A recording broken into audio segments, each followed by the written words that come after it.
prayer email this morning that I sent out to my email list was remembering to focus on looking up and what the season actually means instead of how many dollars you spend on your family members for commercialized gifts.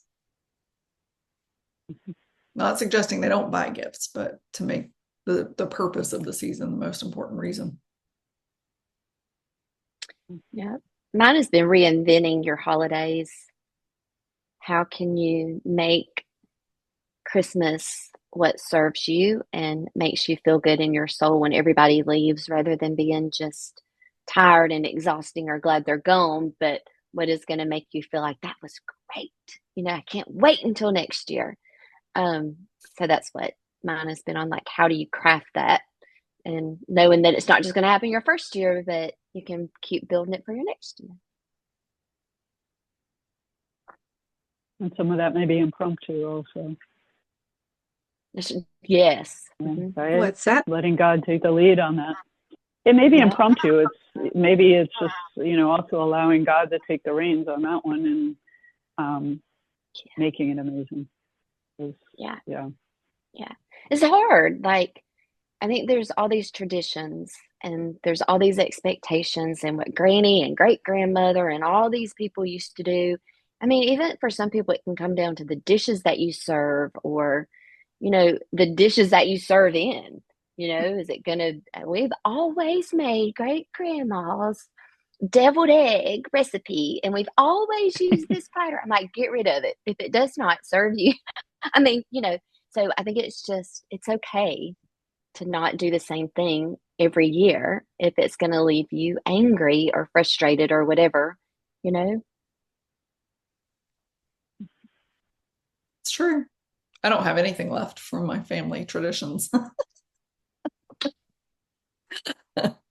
But it was fun that over Thanksgiving thinking about like how we used to do things because I spent my first Thanksgiving with my in-laws and at my family events when I was growing up, we always had a table for desserts and then we had all the food laid out in another space and everything was laid out so people could just serve themselves throughout the night. And that wasn't how my mother-in-law did it. And so I got up to go put the desserts out right after we ate and she was like, "You're already going to do that?" And I was like, "Oh, I guess everybody does things so differently." So it's adaptation for sure. For sure. So how did they do it? She that we had dinner and then just sat around the table and talked for like a really long time and then she she looked at me about I don't know 45 minutes after everybody finished eating. She was like, "If you want to put the desserts out you can." But because my thought was if they're not out people won't eat them and I had made the desserts and I didn't want to bring them home, so I went and put them out and then we started announcing that dessert was ready and it was kind of interesting to watch how everybody throughout the course of the rest of the night until like 11 o'clock went and got dessert. So That's funny. yeah. Isn't it fun to learn from other people too? Like just to find out or to see what they've always done. And then you're like, oh yeah, well, we should do that too. I mean, that's part of like the reinvention is getting to hear what people have done. That's like, oh, that's a cool idea, you know? Yeah. Yeah.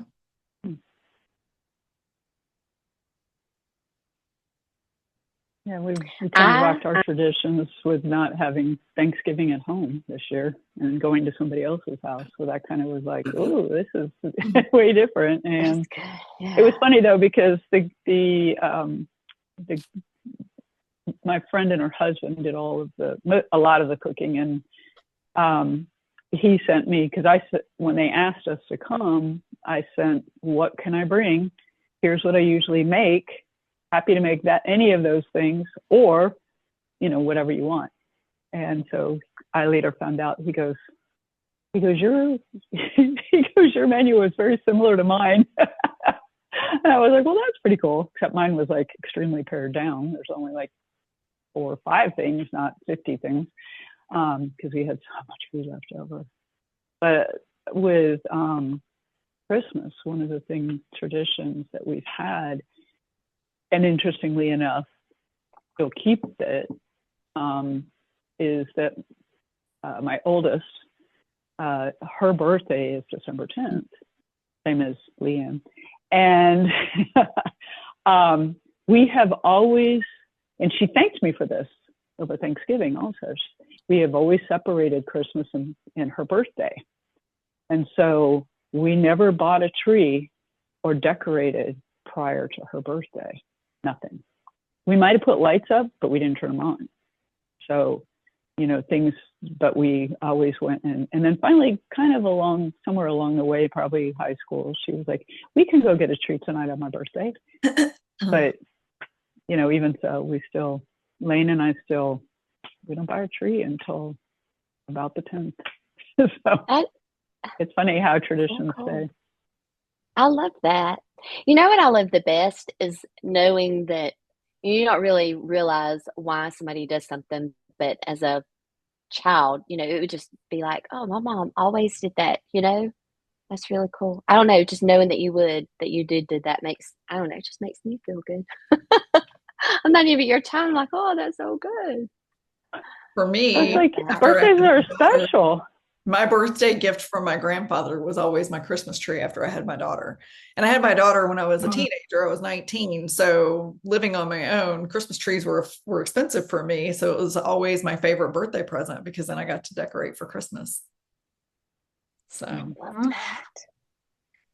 that's sweet. Yeah. I would have been a little smart aleck. I get the tree.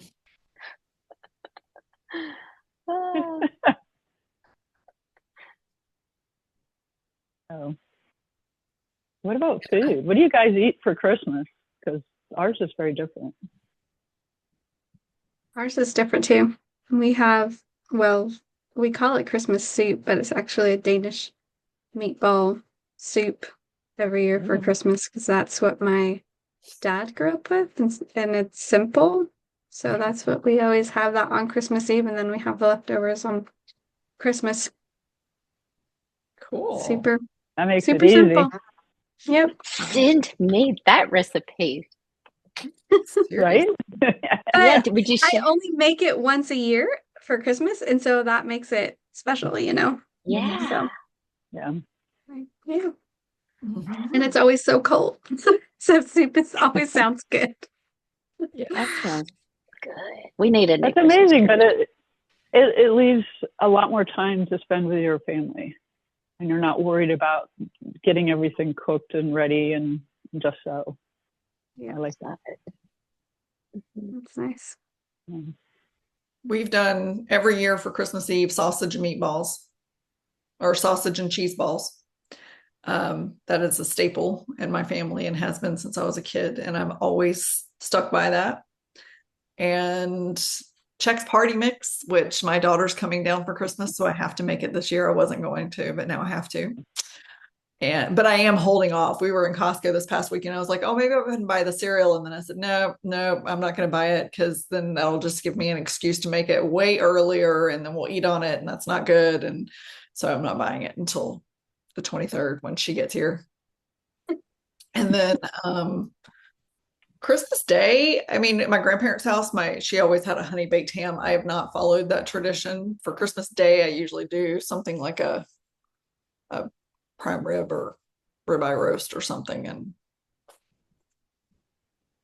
I don't know what I'm doing this year because I'm spending it with my in-laws, and it's the first time I've ever spent Christmas with them. So it'll be all new for me.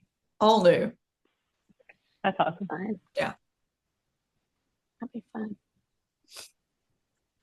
Yeah, Ken and I usually are by ourselves at Christmas, so I don't know what it will be like.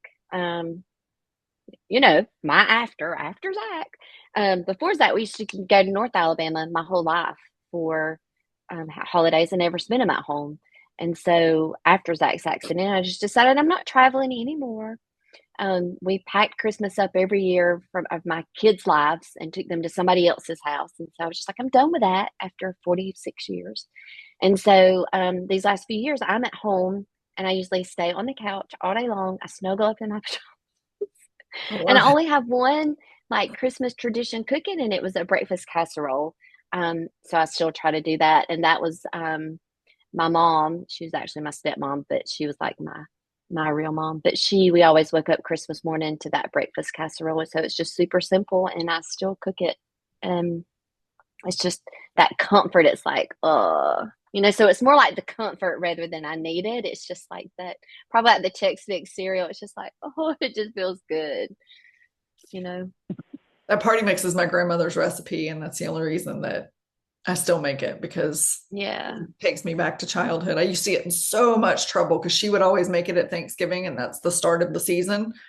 And I would get my hand smacked many times over for eating around the pecans because I didn't want the nuts and filling up before dinner time. That's so funny. But My but mom used like to I always think make that at Christmas time too. The Chex Mix, yeah. mm, and I think too, like instead of just like we talk about, I said something about you don't have to keep traditions, but I think too, it's like what traditions can you bring back that you miss that you don't do because it takes too long or nobody else will enjoy it. I mean, I think usually people enjoy what you have fun. If they see you, bringing excitement for it, they're like, oh, I gotta have some of that. So, Yeah, like, what are some of those things? They're fun. I know. Like Christmas, snowflakes. yeah. Like I've never done gingerbread houses. I would love to do gingerbread houses. I have Yes. never made a gingerbread house in my entire life. Wouldn't that be fun? We used to do that with our It kids is. when they were little. They always fell apart and then we just ate them. It was fun though. It is fun. So what about you, Sherry? It's changed. We used to always go to my mother's for Christmas.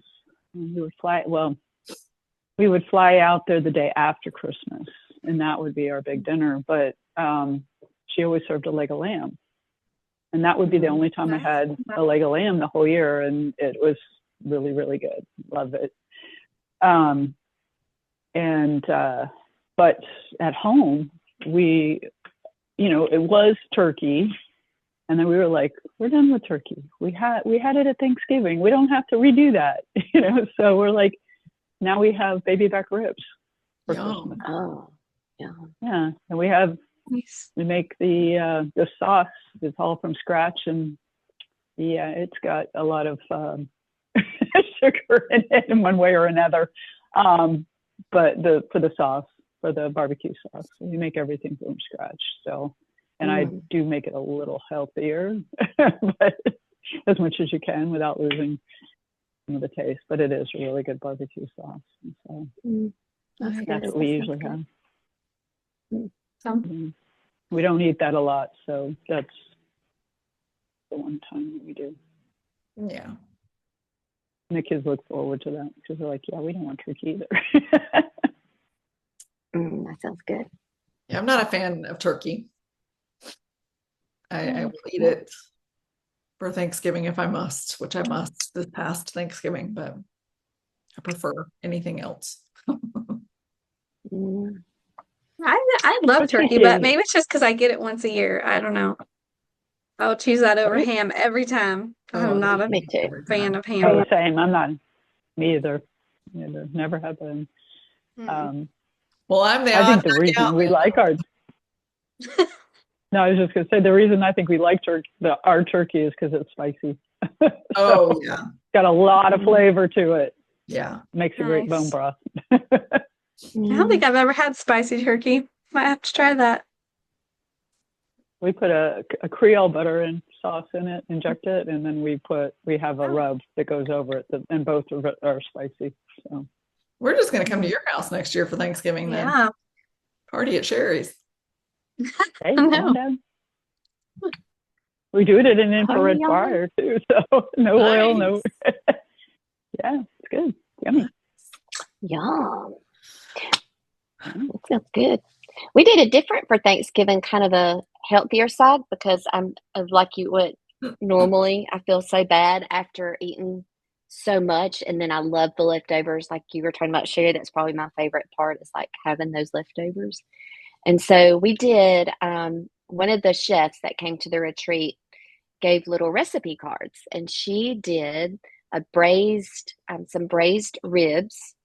And so I did those, and a spicy roasted carrot and roasted green beans. And I'm thinking I'm going to start doing that because they were delicious. But yeah, I've never done braised ribs before. But we just cooked them all day long in chicken broth and red wine, and it was like super fun. Nice. Yeah. Okay. That sounds wonderful. Yeah. And it made me look so fancy.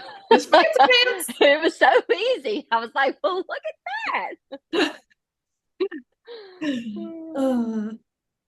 Well, great. what are your traditions? What do you eat for the holidays? What is something that you would love to get rid of? And what is something that you would love to keep incorporated or reincorporated into your holiday season? Let us know, because we, and if you have a really great recipe that you'd like to share with the world, put it in the comments section so that we can all try it. Other than that, welcome to December. It is the final month of the year, and we are excited for this holiday season. Thanks so much for tuning in. Let us know if you have any questions, comments, or concerns. Please remember to like, subscribe, and share this podcast with everyone you know and love, and we will see you next time. We fall like this again.